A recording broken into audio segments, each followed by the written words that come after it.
Until the end of the 18th century there were not many Jews in Germany. Most of them had been expelled from there during the Middle Ages. But then Prussia got its piece of Poland, where a number of representatives of this people lived. And then the Russian Empire started having pogroms, and the Jews decided to head west. They were happy to come to a civilized European country, and try to become more German than the Germans themselves. For this reason, in the 30s of the last century, many entered the service of the Nazis. Werner Goldberg had a peculiar surname, which can be both Jewish and German. Nevertheless, the young man had a true Aryan appearance and was unaware of the origins of his father and mother, who had converted to Lutheranism before he was born. In 1938 he was drafted into the army and participated in the conquest of Poland. Werner was friends with the son of one of the SS chiefs and was often at his home. His imposing appearance was noticed and the lad's face was printed on posters as the ideal German soldier. When his father was about to be sent to camp,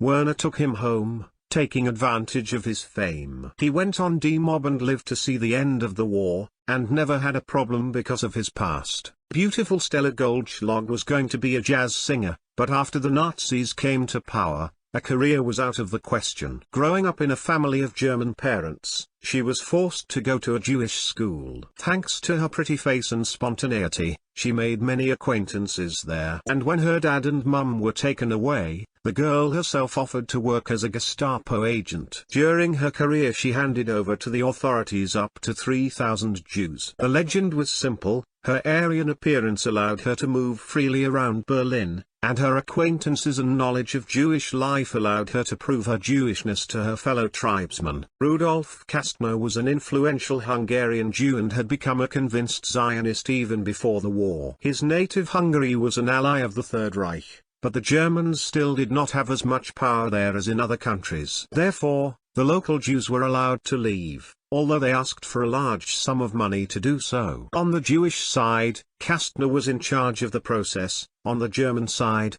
Himmler's confidant. Over 1,000 people were sent abroad. After the war, the Allies found nothing to charge Kastner with, and he remained free. In addition, he managed to defend the very Nazi who had helped him at the time. Göring's deputy in the Luftwaffe, Field Marshal Erhard Milch, is the recipient of the Nazis' specific phrase number 2. "I decide who in the Luftwaffe is a Jew and who is not," his superior said of Milch. This son of a Jewish pharmacist was successful in business and in the 20s of the last century made Lufthansa the best airline in the world. At the same time he became a supporter of the Nazis and helped them financially. In the Third Reich, his racial inferiority was hidden and the successful businessman became one of the bosses of German military aviation.